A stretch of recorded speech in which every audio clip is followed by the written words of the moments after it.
And we are back here live at Comic-Con 2012. Sean McInnes alongside Carl Stewart from Crystal Dynamics. And as promised, we're going to get into a nice, lengthy Tomb Raider demo. We're about to do that in a second, but first I'd like to also mention that we've got Homer Rabara, T-Squared, and Kelly Kelly, who are going to be taking questions from people who are actually playing the game right now. Homer, how you doing? Dude, we're right here on the other side of the room, about 3 feet away. We got a bunch of people here. People are stoked playing Tomb Raider. Kelly, have you got a chance to play this game? Oh, I think I've killed that deer, 15 times. Yeah. I'll just keep replaying this beta. I don't even care. Tom? I heard we're getting some new stuff here, though. There's like some exclusive preview going on. I don't know. If we can get some new footage, that'd be awesome, because I've killed the same deer over and over again like she has. It's reminding me a little bit of Oregon Trail now instead of Tomb Raider. So let's get some real killing in here. So what we're going to do, they're going to get into the demo. Tom and Kelly are going to break and field questions from people here at the Tomb Raider room, as they're calling it. But yeah, so this is definitely the Tomb Raider. This is the Tomb Room Raider. All Laura Croft up in here. A lot of estrogen up in here, guys. All right, go to it, guys. Sean, why don't you kick this off? All right, Carl, let's go ahead and hit the start button. Check out the demo. So go ahead and set the stage for us. It's going to be a little bit familiar at first, but in a moment, we're going to jump into some unfamiliar territory, right? Yeah, so you remember I sat beside you at E3 and we showed you some content. This is Lara, our E3 behind closed doors. We're now going to give you the full extended view, so we're going to take it all the way through to that first kill moment that everybody's been talking about. So it's pretty cool. Last year we showed Lara kind of on the island for the first time, shipwrecked, how she has to survive. A couple of the big things we set up were the building blocks of the world, how physics operates, how Lara will have to be forced to survive and think about environmental puzzles, also how she can move around the world. We changed up the fact that now she can have dynamic traversal. But now, this year, we're back and we're showing a piece of content that is all about the breaking point of Lara. It's sort of taking her to the stage where now she realizes there's other people on the island. It's not just her friends and the people who survive, but it's also these scavengers. And what you're seeing right now is, for us, we want to bring these specific moments to life, right? There's things like verticality. If you remember in last year's demo, we also showed Lara in this, what we call the Rambo tunnel. She was all claustrophobic. We broke the camera off. She's on this island, and the island is a character. So what we're trying to do is bring all of these situations to life by doing some unique things with the camera, some sweet tricks that kind of bring the world to life. So this is this sort of like her first major test? You know, she was on the island, you know, what we saw last year at E3. That was obviously sort of like a rough introduction to the island. Is this sort of like her really being put to the test now? Yeah, this is where we see Lara start, not even by choice, just she's forced to have to grow. She's forced to have to become somebody else. So in this earlier stages, we start teaching the player about just movement, just being able to move around from place to place, see some of the moments set up, and we'll soon start to come across bits and remnants of her friends, which gives her hope. That's something that in past Lara and Tomb Raider games, we've never really shown a personality with such depth as we are in this. We want this game to really show a side to Lara that she's coming to life. She is this person that you want to see become this Tomb Raider. Right now, she's not a Tomb Raider. You know, we will later on be showing some tombs, but it's all about getting the character to a point where you've seen how she's evolved to become this stronger girl. She has motivation to go and fight to survive, motivation to go and save her friends, and also she comes across her very first tomb, and those are iconic moments that we want people to remember. We want people to sort of look back at this first game and go, I remember the time she got X. I remember the time she found her first tomb, because they set the foundation for the future of the franchise for us. So here we are, we're just about to make it to some of the first remnants that Lara finds of Sam. Sam's a good friend of hers. We set the story up that Sam and Lara together embarked on this journey. She knows Sam pretty well. She went to college with her. And this gives her hope. This gives her hope that she's now got a radio. It's a first lifeline. Up until now, she's been chased, she's been attacked by scavengers, she's had to fight to make her way out of the first kind of test we put her in, this den. Now she realizes there may be other people, and that's sort of the side of the character which we're starting to bring to life. So we are here at the community event, so why don't we see what the community has to say right now. Homer Rabara, right, how you doing? I'm feeling great. Yeah. Homer Rabara right here. Yeah, we got Tom over there, and he's got a question.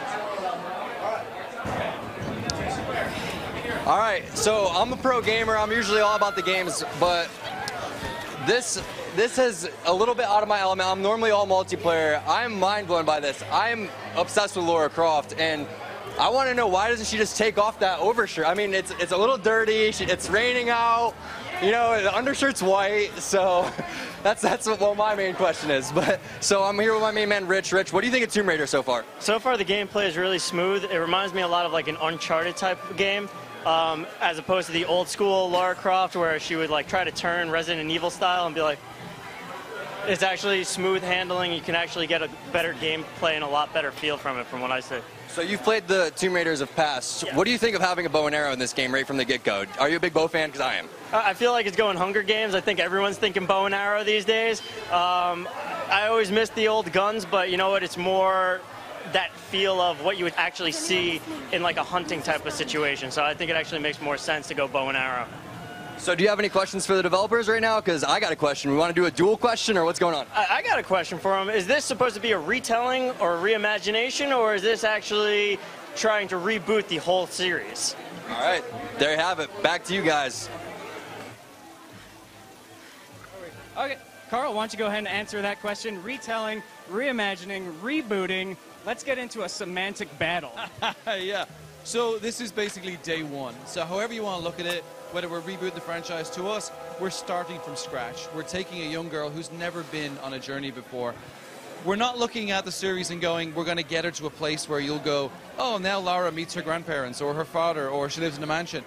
Think of Batman Begins. Think of the fact that they kept certain parts of the lore, but they brought it to life in a way in which we now see Batman Begins and The Dark Knight as our Batman, and other Batmans have existed. So for Tomb Raider, the way in which you look at this is that you're going to go on this journey with her for the next several games, whatever they may be, but you'll always remember this as being the first in our series. So we're going to try and stay away from getting back into meeting her parents and playing back to Angel of Darkness or any of those sort of older games. This really is day one for us. So let's jump back into the demo that we've got here. Where's Lara now? So Lara has, first of all, she's had to light fire. We showed you that at E3. She sort of now realizes that she's got to move forward. She's managed to get warm, stay out of the rain. She's come across this space. This is an important space for us, especially early in the game, is that we're not an open world game. We kind of stressed that quite a lot. We've built these hub systems to allow the player to be able to come in and explore.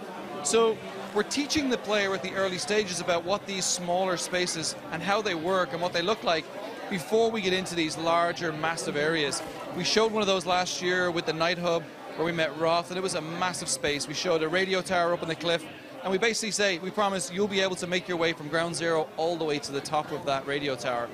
But in the essence of getting people sort of understand how Lara moves, we bring you into these spaces. A little bit of cinematography here to be able to show how she gets her bow for the first time. It's an unconventional bow, it's a makeshift bow, so it's kind of just something where it's going to give her an opportunity to hone her skills a little bit. And that's what this space is all about.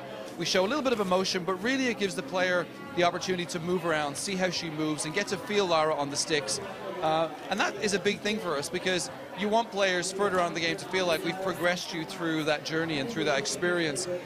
Inside of this space, it's a small space, but it's still big enough to be able to run around and kind of have some fun in. Some of this layout of this space is also teaching the player about other levels we'll come across. So things like intuitive design. You've come into this space through one area where the water's flowing downhill. No matter where I run around in this area, obviously sense tells me go straight to the water and make my way back up. We do things like that in all of our levels, so we're just sort of teaching the players subconsciously. And now we're going to try and take down Deborah. I don't know how she got that name, but now people are calling her Deborah. Deborah? Yeah, for some reason she's been given this strange name. It's funny. So here we're going to see Lara for the first time having to fire a bow and arrow. She's a little bit clumsy.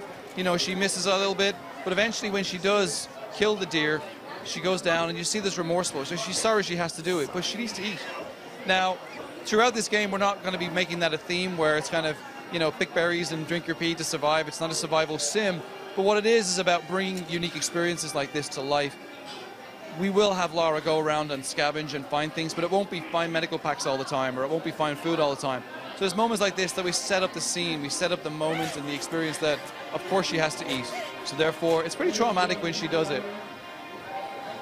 So when she's finished here, we're going to take you back to base camp. Inside of this space, again, we have a couple of things. One, the water that rolls down. To us, that's basically, again, intuitive design. But then we have our survival instincts. When you hit survival instincts, as we showed in the first demo last year, it gives you a snapshot of the world. It gives you two key things. One is your location system of where you've got to go next, but it also pinpoints elements in the world that are important to you. So depending on where you are in the game, it will bring up things such as, if I now go and I get, for instance, my survival about, I can get XP from finding plants. Now when I hit my survival instinct, I'll start to see those things light up and give me an example of where to go. Last year we taught the player about fire, and in the very first time we showed survival instincts, you could hit the button, it will show you where the flammable objects are, but once you learn it, you move on. So it's a way for us to be able to give the player an opportunity to find points of interest. And then of course we'll have a map built in as well, which I see a lot of people jumping in and trying to see how the map works.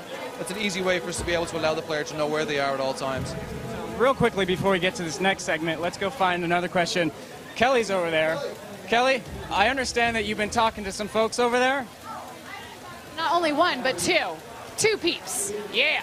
So I got my buddy Anthony right here, and he's been playing. Obviously, just killed an awesome deer, and he's been questioning a little of the physics of this game as opposed to the other ones. As like, where's the arrow coming from? You know. Yeah, they just like come out of nowhere. So they just go like that, and they're just there. There's no. And I noticed when you were taking a shot, you not like an actual shot because we are here having a blast. He was taking a shot, and unfortunately the arrow disappeared, so you can clearly see we're still in beta. So do you have any questions for the developers or anything like that? What can you ask? Yeah, like how long is the game gonna take? Like, or the gameplay? How long is the gameplay gonna be? Is it gonna be like 5 to 6 hours, like the last one I played, or longer? Or is it just $60 right off the bat for 4 hours of gameplay, which, you know, sometimes we like, sometimes we don't. But, you know, hopefully the game comes out very soon next year, and you'll be seeing how long this game is and where those arrows actually come from. So, all right, Sean, back to you. All right, so we've got a question about the overall, you know, the overall size of the package here. Length of the game, DLC. Is it a self-contained experience? Is it going to be, you know, you guys going to be following up with some more stuff down the line? What's going on? Yeah, so two questions there. First one is, as we mentioned earlier on in the show, 10 hours minimum. That's our goal. We've had focus testing done. The game is coming in well over that. But we believe that to bring this journey to life, we have to have it inside the right time limit. And about 10 hours is where our goal has always been. In terms of DLC, yes, we announced at the Microsoft keynote that we have some DLC coming. We're not going to be announcing what that is just yet and how that plays out. But for us, our key thing is that when you play the game, you will feel like you've had that experience from start to finish. There will no be an add-on just for the sake of sort of saying, hey, we continue it and milk it. It'll be a very unique story in itself, whatever we decide to do. I'm not committing to tell anybody what we're doing right now because it's a big secret. And it's also pretty early out. Our focus is trying to get the game finished, make sure it's all done before we do anything else. So now we see this area where Lara has, she's been forced to have to make her way down through this old World War II bunker, and it's kind of a creepy place. Later on in the game we get to explain a little bit more about like who lives in here, what's going on. Right now it's just mystery. We're setting up the sort of theme of the island. There's stuff going on that she's unaware of. She's a little bit uncomfortable, and obviously when she gets in, gets what she needs, she wants to get out as quickly as possible. And inside of here it's great for us because for the first time we get to really start showing things like water physics, for instance. You know, guys spend a lot of time trying to make sure that we get the island, as he said, as a character. It comes to life in so many unique ways. You can see loads of paintings around the wall, especially this wolf symbol. This is something that she's going to have to be aware of now in a few minutes when we come across those nasty wolves. A little bit of foreshadowing. Yeah. Yeah, definitely. They're mean. So here we're coming out. We're going to meet Sam. As we showed you, we make her way up. She realizes she can hear Sam. She runs up. She also hears another guy who's called Matthias.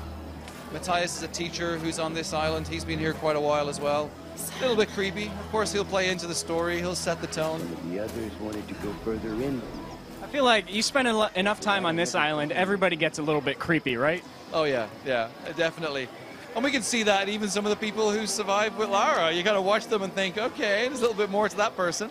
Obviously, we want to play the game for people to unravel those stories. I'm not going to give away just yet. But as I said, Sam's known her quite a while, so they're able to talk a little bit in code. In this instance, she sort of says to her, like, you remember that night in Brighton? And then, you know, Sam realizes that there's something up, it's a little bit uncomfortable. So these are two very good friends. Lara has a real close connection with Sam. And we start to unravel the story inside the game, the story of how they both ended up on this ship. It's very important, that part of that story. to damage my foot. Well, yeah, here it's all about It was the the least I personality could and the do. emotion.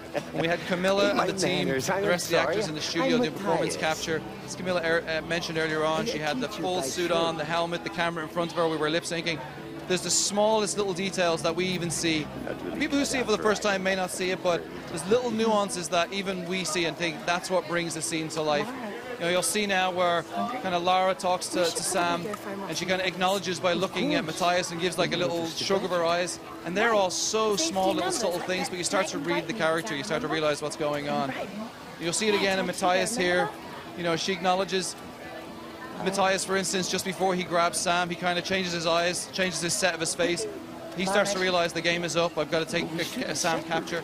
And they are little things which are very important to us because they're the personality traits coming through. We've waited so long, but we must be sure. Let go of her, Sam! So here we see her being taken away. Lara's obviously probably a little bit peeved because she's just found a friend of hers survived. Now all of a sudden some dude's kidnapping her.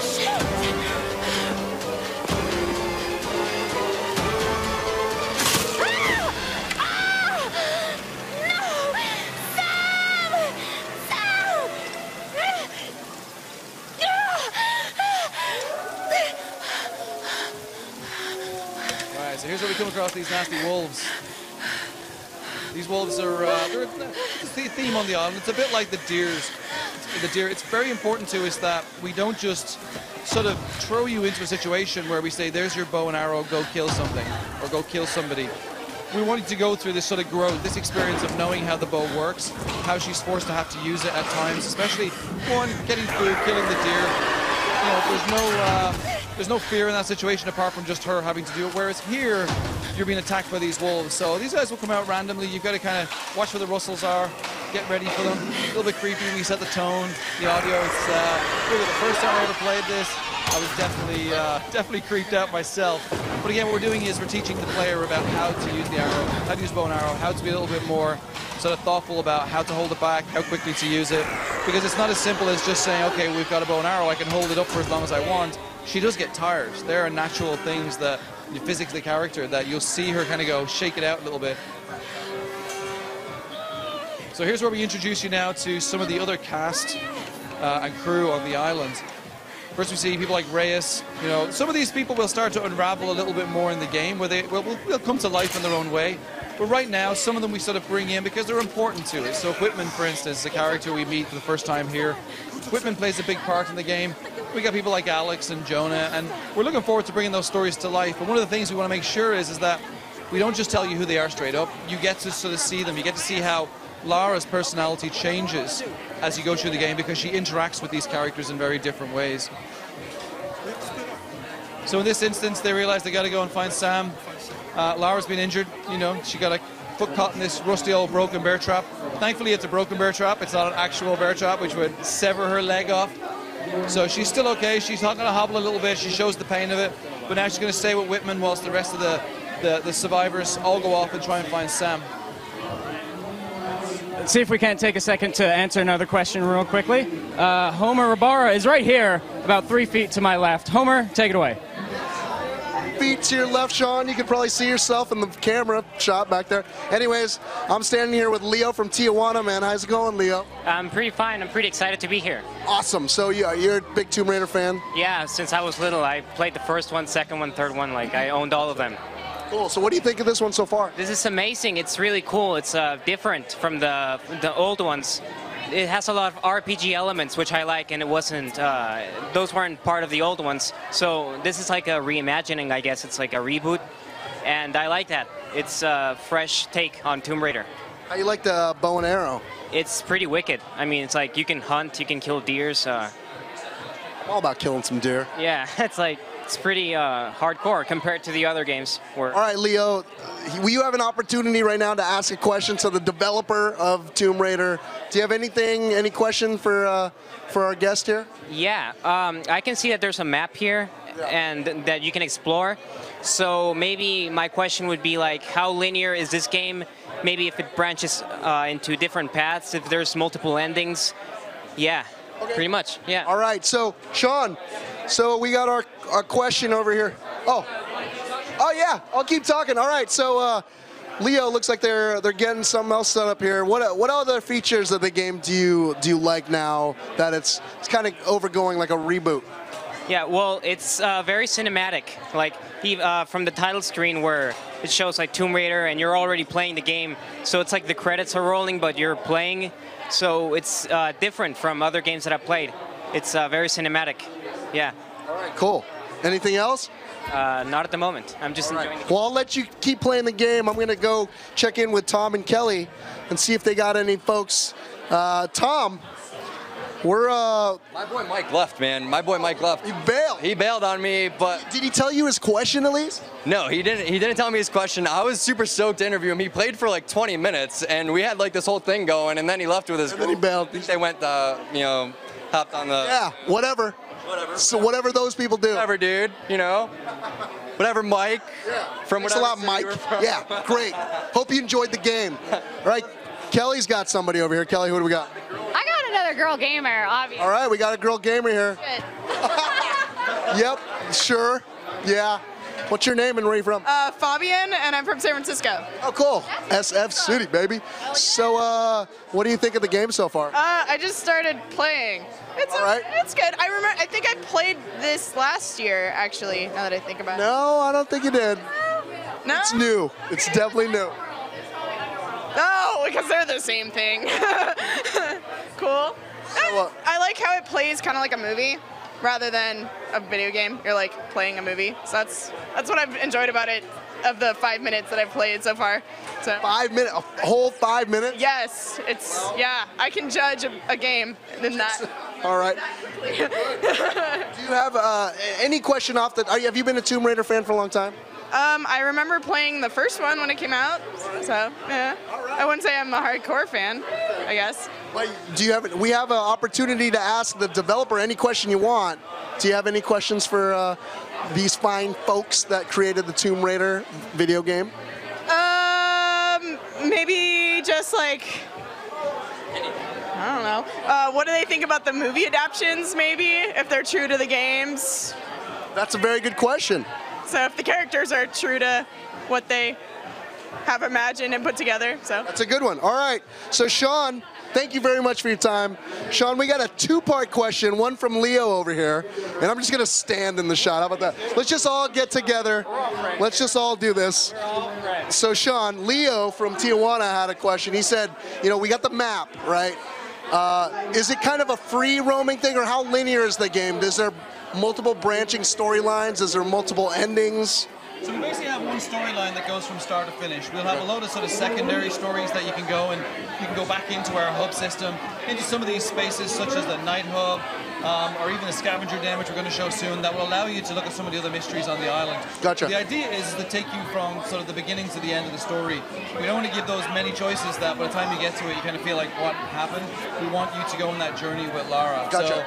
So definitely, our big thing is we're not an open world game, so we built this hub system to allow the player to be able to connect from one hub to the other, come back in and rework in that hub, find some new treasures, some new areas that you may not have found before. Gotcha. Cool. So it's pretty linear then, in so many words. It's linear in the sense that, yes, we want a linear story, but the player at any point in time can come back into any one of those spaces and re-explore them, and then go back and continue the story. Cool. So it's not a start it all the way through the finish. You can break off and do what you want for as long as you want, and then pick up the story. Nice. So the second question is from our fine lady over there. She said, there's obviously been a bunch of movies, Tomb Raider movies. How close to the vision of Lara Croft do you think those movies are? Or are they just kind of depicting her as like the gun-toting, big-lipped Angelina Jolie? Yeah, the way we look at this, in reimagining the franchise with this new game, we're reimagining everything. So GK Films, who we're working with right now for the movie coming out in 2013, are taking the exact same character, the exact same world, the island, reimagining her from day one. Cool. Doing a very similar thing to Batman Begins. We're basically showing you a new character who's relevant for today. I think the big thing is that Angelina Jolie did a phenomenal job for us. That was one of the most successful video game to movie adaptations because they brought it to life. It was relevant to that audience, and people absolutely loved it. I loved it. But we've now moved on to want to tell this origin story, and as a result, we want to reboot everything. Cool. All right, Sean, I'll let you carry on. Homer. Yeah, I'll get out of your shot now. Let's jump back into it, Carl. That's cool. So now we bring you into a second one of these smaller spaces. And in here now, Laura's come in, she's met Whitman. She's realized that she's got to get beyond this door, right? This door basically is locked. They tried to pry it open with one of the makeshift tools she had, and it's not strong enough. So now Laura's going to go around and sort of find these cases and unlock them. Basically, find and scavenge bits of material to be able to make her prying axe stronger so that she can get through this door. So again, in this space, this is early in the game, so we're teaching the player about how these elements work. So in this case, very simple little things. You have a little bit of the enemies, the wolves are still attacking you in this space. Only now, when you kill these wolves, you can harvest them for some XP. They will attack you. Here we go, as an example now. What does that XP system lead to? What are the benefits of that? The idea with the XP system is that you can go through the growth of the character.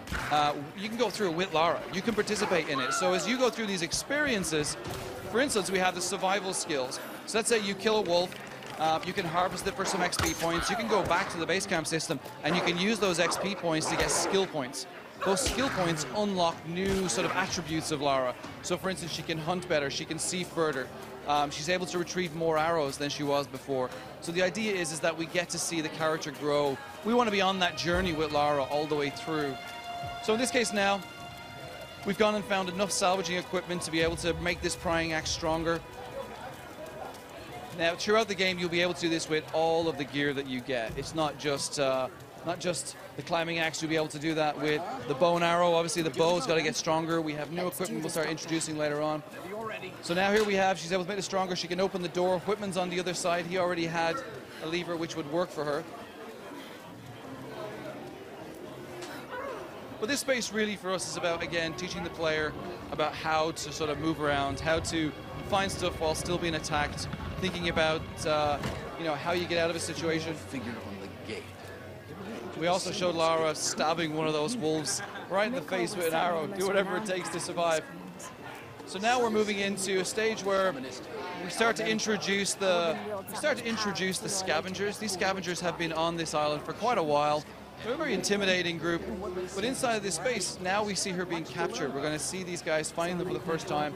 But on the way, Lara's starting to realize there's something about this island. It's not just the scavengers. There are other mysteries. You start to see things that are remnants of Queen Himiko. There's a little sacrificial area with some candles burning up here, which she kind of feels very uncomfortable about, because that means there's other people who are here, and they think a little bit different to them. But look, the bowl, the candles. Why is she still being worshipped? Silent. It must have once been part of Yamato. The Lost Kingdom. It's like finding Atlantis. But this is real, Dr. Whitman. It's still kind of weird for me having seen Camilla on stage earlier and looking at Lara now. Yeah, it's a little bit strange to us as well, because when we go down and we work in Digital Domain and we sort of have her in her mocap suit, and then on the side we can see it in a live camera. We can see it come to life on the screen. For us, that's crazy, because we sit and we write these lines and all of a sudden they start to be brought to life. She does a phenomenal job, really, really good job. She puts her heart into it. So in this scene, Lara's not willing to give up. We start to see a side to our character that's coming to life. Whitman, on the other hand, was far too quick to sort of give up that gun, but he's an explorer. He's, in the true sense of the word, he wants to know who these people are. He wants to sort of figure out the mystery. But Lara's just, she knows she's already been attacked, so she's like, I'm not willing to give up here. So we see her getting captured by this Russian scavenger. All the scavengers on the island are from all different races and creeds. So basically in this case, he just happened to be one of the leaders of this group. These are the group of people who are sent out to basically go and scavenge old ships and old bits of material, go and get medical packs, water, and if there's survivors, round them up and bring them back. So here's where we see how nasty these guys are. They don't care too much for Lara. They basically, you can see one of them tried to escape, but the first thing he did is just kill them all. So you can see he doesn't care too much. Now these guys, they came into this space that Lara's come up on now, and some of the other survivors from the ship have all gone and made their way into these old ruins. Rather than go around knocking from door to door, these scavengers just basically said, let's set it on fire, burn them all out, I don't really care, go and get what we need. Here we come across some of the little intimate moments. This is where we start to see a side of the game that we're very excited about. It's a part where it's a little bit more stealthy. You know, we sort of bind Lara's arms behind her back. She's got to try and run to escape. She's also got to avoid these guys, because these guys, if a torch even shines on them, they will shoot her with these arrows very quickly. As in the first Tomb Raider, there's tons of horrific deaths. So you feel like you want to make sure you kind of get her out of these situations. You don't want to see her getting killed. It's Lara.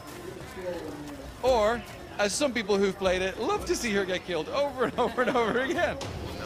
Very special, select portion of the audience, right? Yes, it is. It certainly is. Right, so here we see Lara's managed to avoid all of these scavengers, try and find some rest in this area. Again, as Camilla was talking earlier on, look at her eyes. It's the emotion of the situation is being brought to life in her eyes. She's looking left and right. All of that was scanned while she was doing performance. The animators have gone back in. The way in which she breathes. She's holding her breath. She's afraid. She hears this guy outside. So the tension is really being built up in these scenes. So here the game is up. He's found her. And like we said earlier, he doesn't care too much for Lara. He will kill her. So she has to sort of take this into her own hands, kicks him in the nuts, thinks that's it, I'm going to get away. And nope. As soon as he snips her neck, that's it. She'll bite his ear. She wants to get out of this pretty quickly. Now comes the tussle. This is where we take her to the breaking point. This is the scene where Lara is forced to have to do something that she's never had to do before.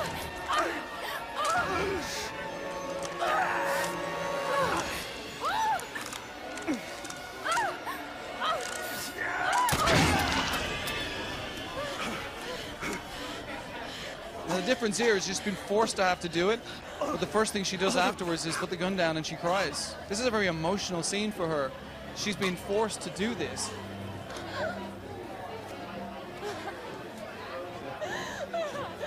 And that for us, that sets the tone for the rest of the game. Now there's motivation. Now she knows that these guys, there's no reasoning with them, there's no having a conversation. She also knows that her friend Sam is being kidnapped and now the other survivors are somewhere else. So for the rest of the game, as we'll start to show it later on, is all about how Lara now moves forward. What we showed on the Microsoft keynote stage is a sort of snippet of that much further into the game. And when you see that she's become a little bit stronger, a little bit more forceful, but it's all about motivation. She doesn't go from hero to zero too quickly. We take you on that journey all the way through. And there we have it. Carl, thank you very much. No problem. You're more than welcome. All right. So yeah, that was it. That was our Tomb Raider All Access for tonight, the first day of Comic-Con, but come back tomorrow. We're going to have more live coverage. Thanks a lot for watching, everybody.